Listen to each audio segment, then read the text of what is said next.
Assalamualaikum warahmatullahi wabarakatuh. Welcome to my channel. Kita akan belajar tentang teks cerita fantasi. Assalamualaikum anak-anak. Apa kabarnya hari ini? Waalaikumsalam Pak, Alhamdulillah baik. Apakah kalian sudah siap belajar bersama Bapak? Siap selalu Pak. Apakah kalian pernah membaca cerita fantasi? Pernah Pak, saya pernah membaca cerita fantasi yang berjudul Persahabatan Semut dan Kura-Kura Pak. Ceritanya seru sekali. Wah, luar biasa Rani. Nah, kira-kira teks cerita fantasi itu apa ya? Cerita fantasi itu, ceritanya ditulis berdasarkan imajinasi penulisnya Pak. Anak-anak, adakah yang tahu apa ciri-ciri cerita fantasi? Saya Pak, cerita fantasi itu berupa khayalan. Ceritanya kadangkala tidak masuk akal, ide ceritanya terbuka. Iya bagus, kira-kira ada lagi tidak ya? Oh ya, Rani tadi kok lama sekali permisinya.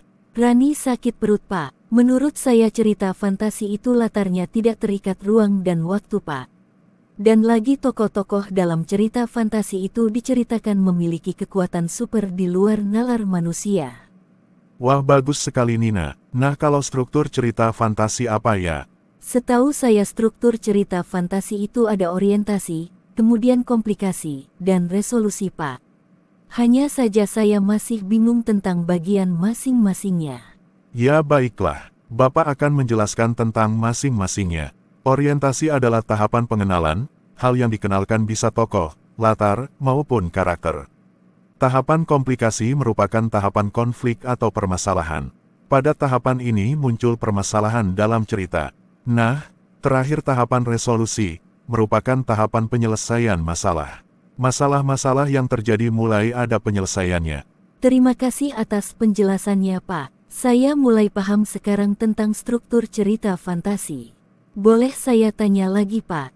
Ya, silahkan. Apa yang ingin diketahui lagi tentang cerita fantasi? Mengapa dalam cerita fantasi itu banyak menggunakan ungkapan ya Pak?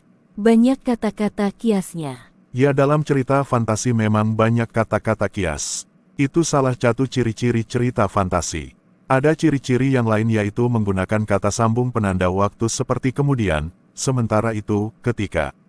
Ciri-ciri lainnya yaitu adanya penggunaan dialog atau kalimat langsung dalam cerita. Dan lagi, cerita fantasi itu menggunakan kata ganti dan nama orang sebagai sudut pandang penceritaan. Misalnya aku, mereka, sang katak, Doni. Saya paham sekarang Pak, tentang cerita fantasi. Nah, jika sudah paham waktunya kita menganalisis teks cerita fantasi.